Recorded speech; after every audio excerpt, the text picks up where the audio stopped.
कैसे हैं आप सभी। उम्मीद है आप सभी अच्छे होंगे और अपनी तैयारी कर रहे होंगे। तो फार्माकोग्नोसी का चैप्टर 4 हम स्टार्ट करते हैं। इसमें हमारी जितने भी केमिकल्स आते हैं क्रूड ड्रग्स के बिहाफ पर, जिन केमिकल्स का हम यूज़ करते हैं वो सभी आते हैं। जैसे एल्कलॉइड है, ग्लाइकोसाइड है, टेनिन्स है, रेजिन्स है। तो हम उसके बारे में सारी नॉलेज इस चैप्टर में लेंगे। सबसे पहले पढ़ेंगे हम एल्कलॉइड्स। एल्कलॉइड्स क्या होता है? एल्कलॉइड्स एक केमिकल है जो हम अपने क्रूड ड्रग्स में डालते हैं, क्रूड ड्रग्स में आप यूज़ करते हैं और अपनी जो क्रूड ड्रग होती है उनको आइडेंटिफाई करने का काम करते हैं। तो ये हमें मेनली प्लांट से ही प्राप्त होता है, प्लांट से ही हमें मिल जाता है। जैसे पोपी है, छिंचोना है, इनसे हमें मेनली मिल जाता है। फंजाई से मिलता है और एनिमल्स से मिल जाता है। ठीक, आइसोलेशन देखें, इनको आइसोलेट कैसे करते हैं? तो एसिड बेस एक्सट्रैक्शन निकालते हैं, ऑर्गेनिक सॉल्वेंट का यूज़ करते हैं जिससे हम इसको आइसोलेट कर सकते हैं। आइडेंटिफिकेशन टेस्ट देखें तो ड्रैगन ट्रोफ का टेस्ट कर सकते हैं। ड्रैगन ट्रोफ टेस्ट आता है, वैगनर्स टेस्ट आता है, मेयर्स रिएजेंट आता है। इसका यूज़ करके हम इसको आइडेंटिफाई कर सकते हैं। थेरेप्यूटिक एक्टिविटी देखें, मतलब ये एनाल्जेसिक में यूज़ होता है, एंटी मलेरियल में यूज़ होता है और एंटी हाइपरटेंसिव ड्रग में भी ये यूज़ किया जाता है। फार्मास्यूटिकल एप्लीकेशन देखें तो यूज्ड इन सीएनएस ड्रग, मतलब जो हमारी सेंट्रल नर्वस सिस्टम पे ड्रग यूज़ की जाती हैं उनमें यूज़ होता है।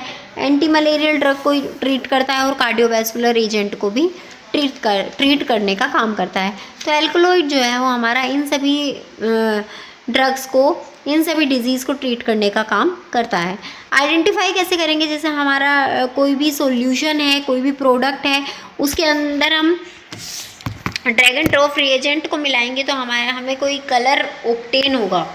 ठीक, तो उस कलर से हम पता लगा सकते हैं कि ये हमारा जो एल्कलॉइड है वो प्योर है या नहीं है, या हमें कोई पुराना या कोई बेकार हमें केमिकल तो नहीं प्राप्त हुआ है।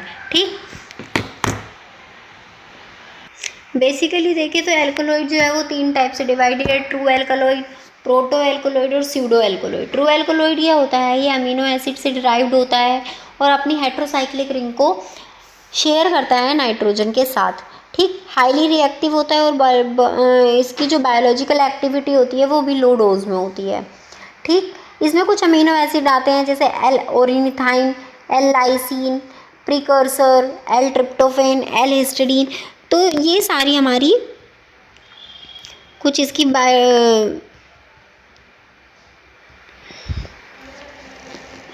इसके अमीनो एसिड आते हैं। ठीक, अब आता है जैसे एग्जांपल है ट्रू एल्कलॉइड का, तो जैसे कोकेन है, ठीक, डोपामीन है। तो ये हमारे कुछ नॉर्मल एग्जांपल हैं, इनमें हमारी ट्रू एल्कलॉइड्स आते हैं।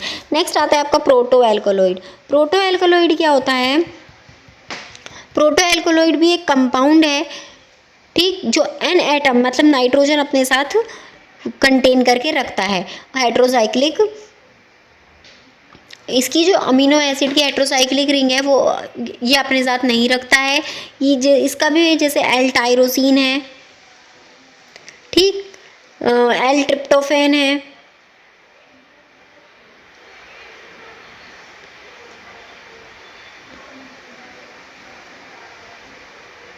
ठीक, तो इसकी भी कुछ अमीनो एसिड्स ही अपने पास ऑब्टेन करके रखता है। नेक्स्ट आता है स्यूडो एल्कलॉइड। स्यूडो एल्कलॉइड क्या होता है? एक कंपाउंड है, इसमें बेसिक कार्बन स्केलेटन होता है। उसमें तो नाइट्रोजन था बट इसमें क्या होता है? कार्बन होता है। ठीक, कार्बन होता है। ये एल्कलॉइड जो होते हैं नॉन अमीनो एसिड प्रिकर्सर के होते हैं, जैसे कोनिन है, कैप्साकीन है, कैफीन है। ठीक, ये अलग अलग टाइप के हमारे होते हैं।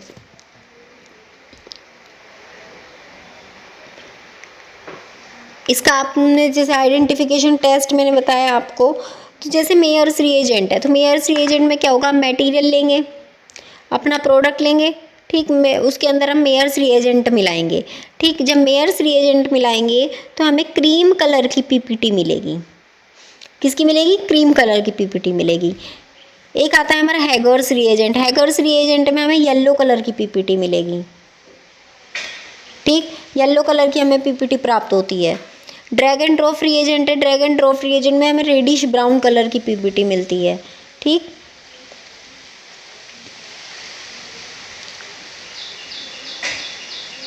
रेडिश ब्राउन कलर की हमें पीपीटी प्राप्त होती है, ठीक। तो ये हमारा कुछ आइडेंटिफिकेशन टेस्ट है, मतलब आइडेंटिफाई कर सकते हैं इससे हम अपने एल्कलॉइड्स को। तो यहाँ पे हमारा एल्कलॉइड जो है वो कंप्लीट होता है। नेक्स्ट आता है हमारा टर्पेनोइड्स। टर्पेनोइड्स क्या होते हैं?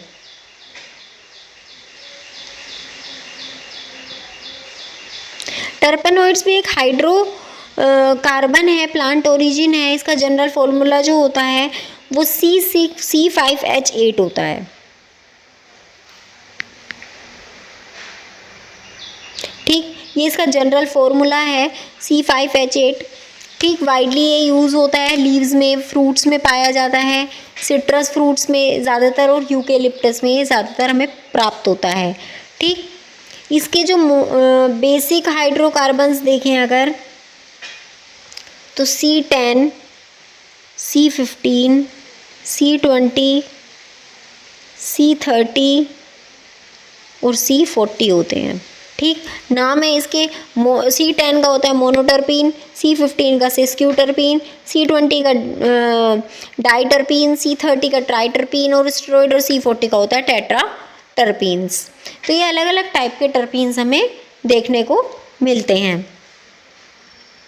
अकरेंस एंड डिस्ट्रीब्यूशन देखें तो मेजरली देखें तो वोलेटाइल ऑयल जो है प्लांट से मिल जाता है, सीक्रेटली टिश्यूज से मिल जाता है। एग्जांपल में जैसे एम्बेलिफेरस फ्रूट्स आते हैं, ऑयल आती हैं, ग्लैंड्स आती हैं, तो उनसे हमें ये इजीली मिल जाता है। लेमन से, ऑरेंजेस से हमें प्राप्त हो जाता है। आइसोलेशन देखें अगर, स्टीम डिस्टिलेशन का यूज़ करते हैं और सॉल्वेंट एक्सट्रैक्शन का यूज़ करके हम इसको आइसोलेट कर सकते हैं। आइडेंटिफिकेशन इसका देखें तो लिबरमैन बर्चर टेस्ट होता है, एक लिबरमैन बर्चर टेस्ट आता है जिससे हम इसको आइडेंटिफाई करते हैं कि ये एक ट्रू टर्पीन है या नहीं है। थेराप्यूटिक एक्टिविटी देखें तो एंटी इन्फ्लामेटरी में यूज़ होता है, एंटी माइक्रोबियल है, एंटी कैंसर है। परफ्यूमरी में भी यूज़ होता है, कॉस्मेटिक में यूज़ किया जाता है और एंटी इन्फ्लामेटरी में एजेंट में भी इसका यूज़ हम करते हैं। तो यहाँ आपका जो टर्पीन है, मतलब टर्पेनोइड है और एल्कलॉइड है, वो कंप्लीट होता है।